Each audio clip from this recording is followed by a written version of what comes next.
Hello, this is Margaret Fette from the University of Sewing at the Tailored Fit.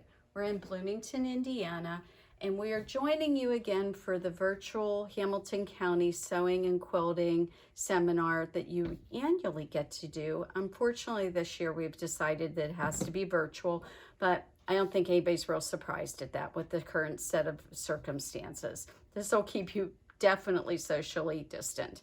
So, I want to invite you to my shop. We are in Bloomington, Indiana. Yes, we're wearing masks and we're keeping socially distant. And we have a wonderful selection of clothing fabric, quilting fabric, and we are a Bernina dealer. So all things Bernina, we are an exclusive Bernina dealer, and so we know a lot about our machines.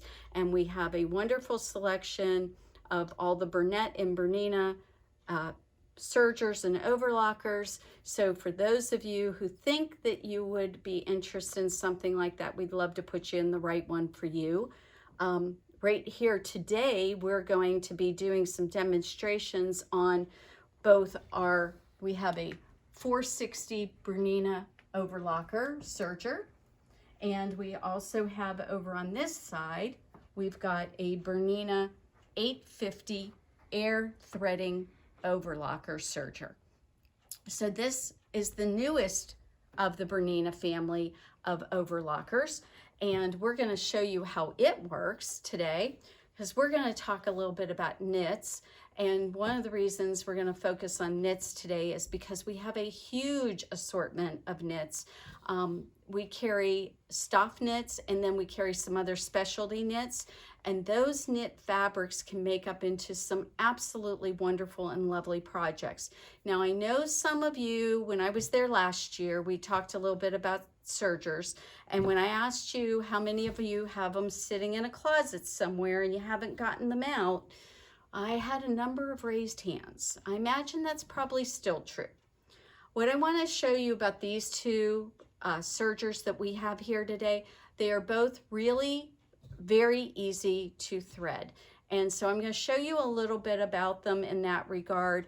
But the other thing I really want to emphasize to you is if you've got a serger at home and you've not used it and you don't know how to use it, I have taught people how to use all kinds of different brands of overlocking sergers for years. I've been using them since the mid-80s, and so I'm very familiar with them. And I want to make sure that if you have this piece of equipment and it's worthwhile still, we can show you how to use it. So if you're interested, we can do a one-on-one lesson with you to show you how to use your serger, or you can be we do group classes on sergers all the time.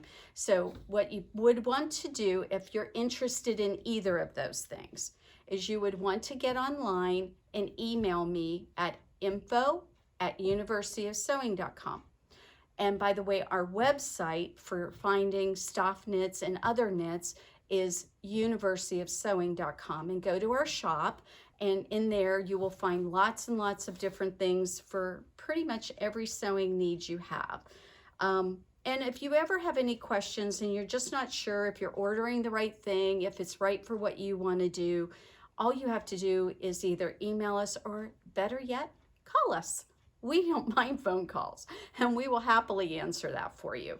I know a lot of times people think they're bothering you. Well, if you have a question and you don't know how to do something, or you don't know what the right needle is, or you don't know what the right thread you want to use, it's so simple.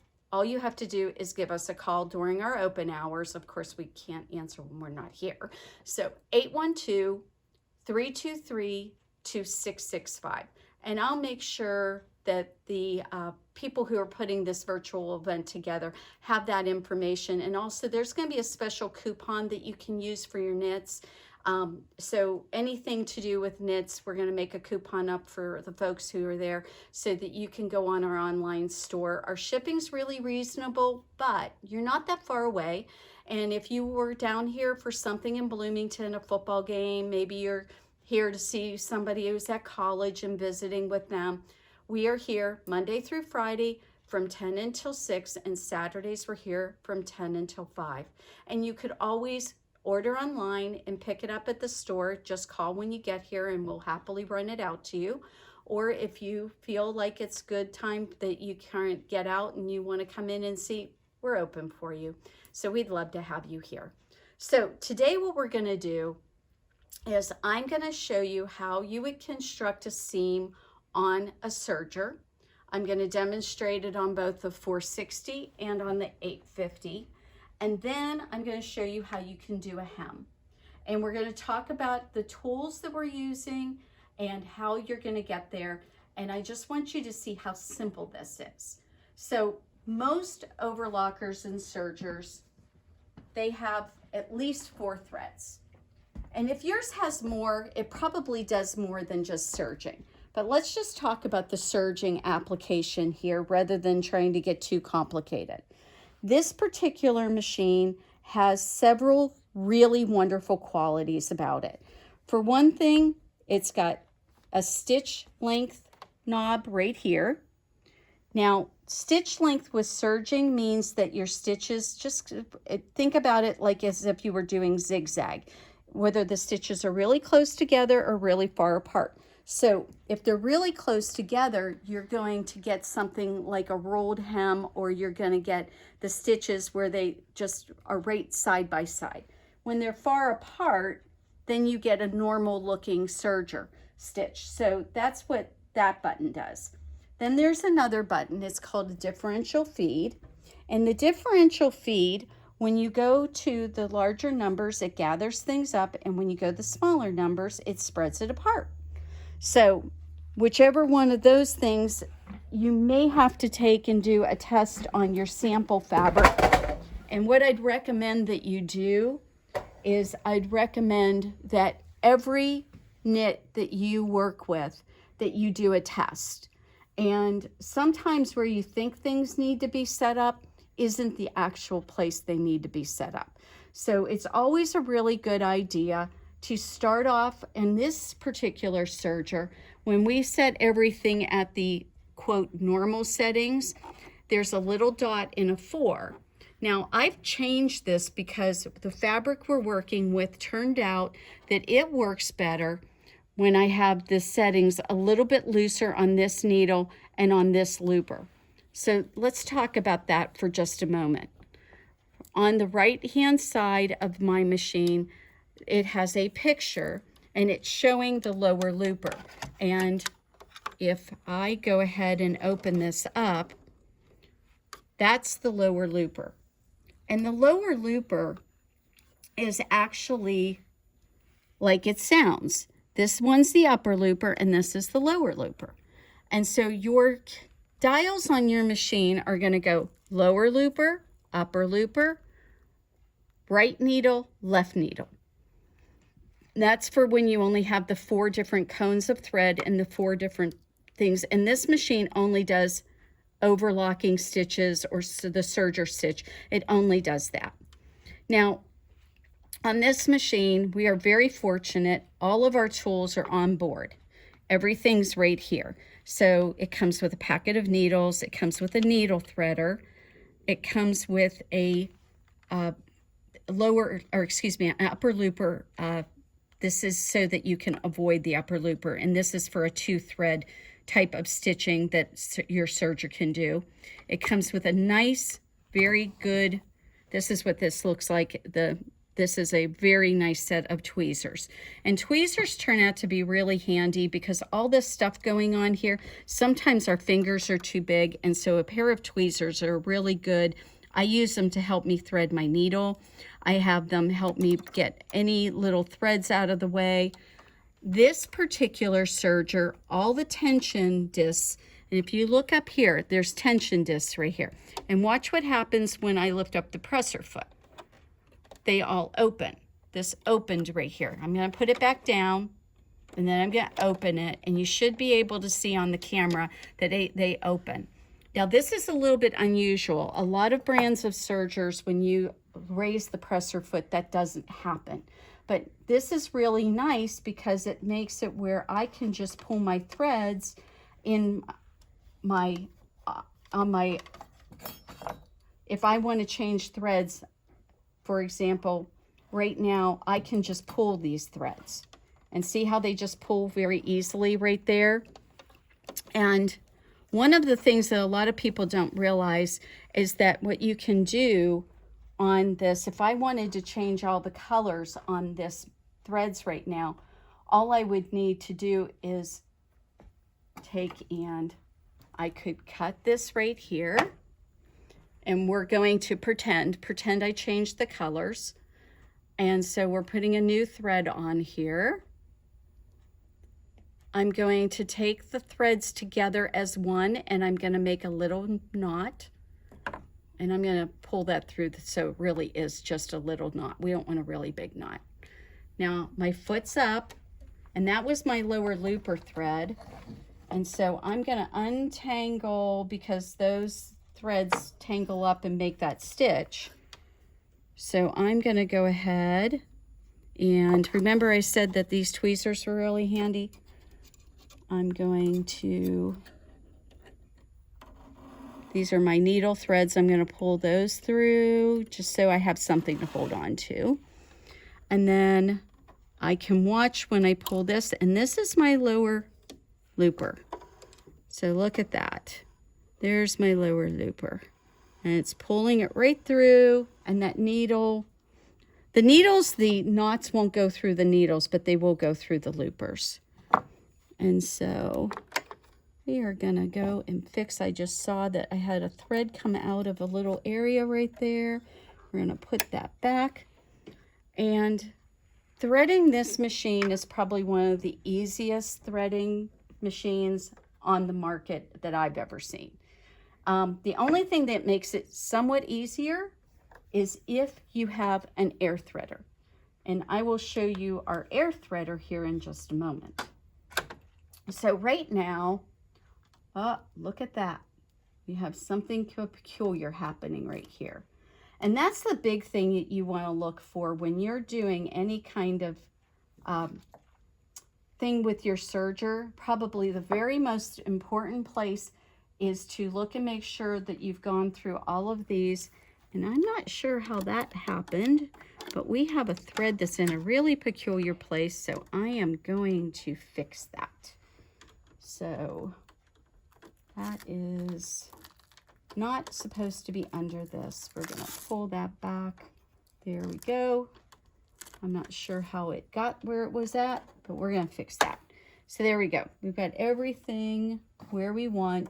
And it's really important to make sure that all of your thread paths, these are open right now. I'm going to put the foot down, and that closed everything. And I'm making sure that I'm not seeing any threads on top of those tension discs, because that's like the most important part of making a stitch with any machine, is that your threads have gone through your tension discs. So we're going to close this up. It is now actually ready to sew. Oh, and look at this other thing that's up here, is that one of the nice features on this machine is that we have this is how hard it's pressing down on my fabric. So L is light, medium, and heavy. So I'm going to switch this back. I'm actually using a pretty thick knit, because I wanted you to see how this all works and why a serger is such a wonderful thing. I have got this set up so that it will cut off my fabric, and I'm going to sew the equivalent of a 4-thread overlocker stitch. And in almost every manual I've ever seen, they will show you how to set up your machine for this. But remember, they don't know the fabric you're using. So you're going to have to make a test and make sure that it's set up correctly. So as I said, I changed mine. They said for me to set up a 4-thread overlocker with all of my dials on 4. And what I found is that if I changed my lower looper and my needle, I needed those to be a little bit less. So we're going to sew this and see how this all turns out. Now, see, the machine is cutting off, and I've got a nice pretty stitch on this, And I'm going to show you what a pretty stitch on your overlocker should look like, because this is what makes it whether or not. And see it, the serger chains off. It doesn't have a single thread, but it chains off, so we have to trim that off of there. And so I cut it. There's actually a cutter on the side of my 460 here. I just didn't happen to use it. I have my scissors handy. So this was stitch. I've got a nice little stitch right through the center. That's kind of a safety stitch. And then what you see up here, see these loops? Those loops are my upper looper. And then on the bottom, those are my lower looper. And on this one, see how we have a nice line right up here around the top? And that's what I wanted. And that's a very nicely balanced stitch for my overlocker. And then look at that seam. Look how beautiful that is. So we've got this beautiful seam now done on this 460. And look how stretchy it is. That is the key to an overlocker stitch. Unlike your machine, for your sewing machine, you couldn't do this stretching on your sewing machine. If you just stitched a straight stitch, I'm sure some of you have tried this. You take and do a set of stitching on knits, and then you pull it, and then you hear snap, snap, snap. Well, this, no snaps. It looks great. And you can go over to the iron right now if you wanted to and press it. We actually did that with this one. We pressed it to one side. And I, again, sewed it. I actually sewed it with the other machine. And I'll show you this in a minute how we're going to do this. But this presses just fine. The only thing you want to be careful with pressing with the knits, just like you do want to be careful pressing other fabrics, is make sure that you test. When we cut something out, where there's always extra fabric, right? So use that extra fabric to good effect and go ahead and do the test on your machines that you're using. It takes only a few moments. Now, I wanted to show you this great little tool. This is called a double-eyed needle. And so when you're working with your overlocker, if you don't own one of these, you might want to do that. Your serger, your overlocker, whichever way. You know, the Europeans typically call them overlockers, and here in the US, we typically call them a serger. So Bernina's a Swiss company, so they always refer to it as an overlocker, and I always think of it as a serger. So those words can get used. So what I did was I took that needle and I went in between my stitches on my serging, and I threaded that chain stitch into my eye of my needle, and then all I have to do is pull that through, and look how that takes and finishes off that stitch. What you don't want to do is, see, if I just cut this off right here, look what starts to happen. You can already see it. See those loose threads? And then what happens is they start to pull apart. So don't just cut it off right there. Do this instead, because then, see how it's not pulling apart in the same way? So we'll go ahead and trim that off, and there you have a nice, neat, finished seam. And just imagine you could go ahead and make all your seams up. You just want to trim off the extra and leave, would be the equivalent of leaving a 1/4 inch seam allowance. Typically our patterns have 5/8 inches. You'd be trimming off 3/8. So let's go ahead and we are going to move over to that 850 because I wanted to show you some things about it. So I've got another piece of nice white fabric, very stretchy fabric that we're going to use. And here we've got this 850. Now this machine is an air threader. And the big difference between it and what you just saw is that it's got several features. That, number one, it's got a lot more variation on how hard the foot pedal's gonna, or I mean the presser foot's gonna press on your fabric. It's got a lot more variation. It goes from 1 all the way up to 6. Now the normal setting is typically 4. You've got the 4 tension discs, just like the other machine. You've got the little thread guides here at the front, just like the other machine. But when you open it up, it looks a bit different. And there's a really good reason for that, because it has an air threader. And see these 2 little things right here? That's where we would put our thread for threading it. It's not for oil, it says that. But this is for my lower looper. This is for my upper looper. The really unique thing about this machine is it doesn't care what order you thread it in. The 460, the 450, most other sergers on the market, they want you to thread the upper looper, then thread the lower looper, and then thread your needles. This machine does not care. So for example, if what we want to do is we just want to cut that thread right there, which would scare a lot of people on their sergers, we're going to pull these threads out. Look at how nicely they pull out on this machine. It's much easier than the other one. If you notice, I was having more problems with that other one. So I just pulled all of my lower looper threads out. There's no thread right there. See that? There's no thread. Now, what we're going to do is we're going to turn this, and what it did was it closed up these 2 little discs, or these 2 tubes right here, and those are the air threading tubes.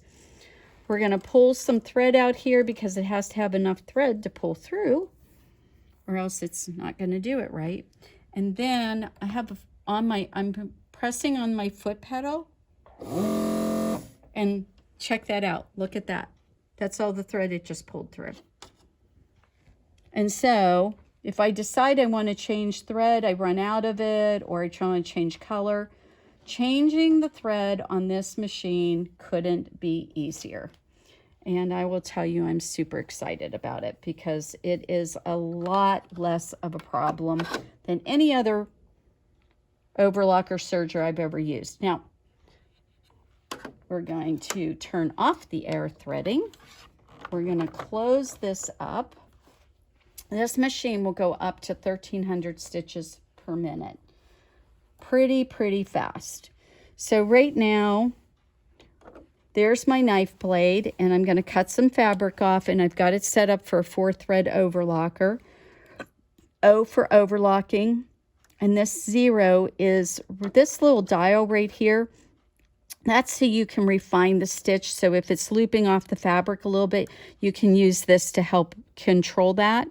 On the right side, it's still got the stitch length and the differential feed. So it's very much like other sergers in that regard. But one of the other things I didn't show you, it's got a needle threader. So threading the needles on this is actually easier than most. So we're going to go ahead and cut. See, listen how quiet that is. Look at this. So I did not change any of the dials on this machine. It's almost as if it knew I was going to use this particular fabric. It is a perfect stitch. Look at that. Just absolutely perfect. So now, look at that. Perfect stitch. Super stretchy, no breaking. Everything looks great. I'm not having any problems at all. It's got that safety stitch in it. That's why I wanted to use the 4-stitch, so it had that safety stitch in it, and it looks absolutely gorgeous. So that's how we would sew a seam on a knit garment. Now I'm going to move over to my regular sewing machine, because we're going to pretend that we live in a world that I don't happen to own a Coverstitch machine. Now, if you don't know what a Coverstitch is, if you look at the bottom of any t-shirt you're wearing, you'll see that there's a hem. Well, what it is they use 2 needles, and then it does what looks almost like that serging on the back. And that is made on a machine specifically called a Coverstitch machine. Now, a lot of people own a Coverstitch serger who do a lot of knitwear. If you own one of those, you know what I'm talking about. But for those who don't own one, I want to show you that if you just have something like a serger and you have your regular sewing machine, the only thing you need to do to be able to hem something like this is to use a product we call woolly nylon. And woolly nylon comes on a little cone like this. And see how fuzzy it is? Well, it's actually not just fuzzy, it's stretchy. It has stretch to it. So the wonderful thing about woolly nylon is that if you use a cone holder, by the way, we sell these, and because we use them all the time, you can save yourself a fortune in thread if you use a cone holder. And so whenever you set up a cone holder, what you're going to do is set it basically in the same path that you would your regular spool of thread. On my machine, it has a guide right here, so I'm going to put that thread through there. I put it again through this other guide so that I can wind my bobbin. And it turns out that woolly nylon, you can just wind it onto a bobbin like you would any of your other threads. But you do need the cone holder because it has this great big opening, and that doesn't really fit on most sewing machines. So I use the cone holder to do this. So I'm going to wind a bobbin, and see that goes right on there. And now I'm not going to wind very much because we don't need a lot of thread today. And these are the jumbo bobbins that Bernina has on their 4, 5, and 7 series machines. Look how big that bobbin is. That bobbin holds about the equivalent of a Coats & Clark's thread spool. So I just wound this on the bobbin. There's only one way I can put these bobbins into my bobbin case, so I can't mess it up. I'm going to just pull that thread through like I would any other thread, and now that's ready to go into my machine. And the reason, and it doesn't matter what kind of bobbin you have. If you just have one of those regular little silver bobbins that have been around forever, this works exactly the same way. I am not doing anything, there's not any special thing here. It's just that this machine, that's its bobbin set up, so that's what I'm using. So I put this in that, but I can't use this on the top. Look at that, how fuzzy that is. You could never thread a needle through that. You'd be losing your mind. You'd probably break your needle threader. It's not what you want to do. So what we're going to do, we've taken that thread off, and we're going to just use regular thread for the top.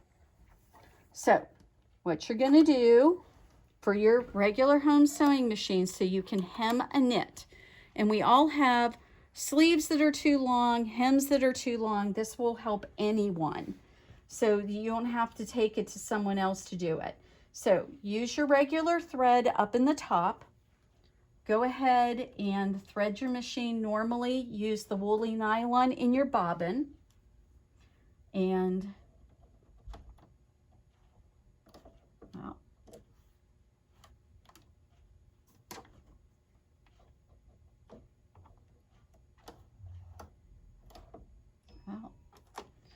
I should probably, there we go. No matter how many times I use a needle threader, it seems like I have to do it 3 times before I get it right. So I'm gonna pull my thread up. And by the way, in my needle here, and actually this is true in all of my machines, I use stretch needles by Schmetz. Stretch needles go through these knit products a lot better than a regular needle will, especially a universal needle. A lot of times universal needles will skip. So we've got a stretch needle on here, and we've got I seam together one of those pieces just like you saw me do on those other 2 samples, and then I pressed up the hem. Now, some people are going to say, all right, well, what about the fact that you didn't finish off this edge? Well, it turns out that a lot of knits, not every single one of them, but most, you do not need to worry about finishing them in any way. But if you own a serger, if you felt more comfortable, what you could do is you could come over here, and through that single layer, you could just go ahead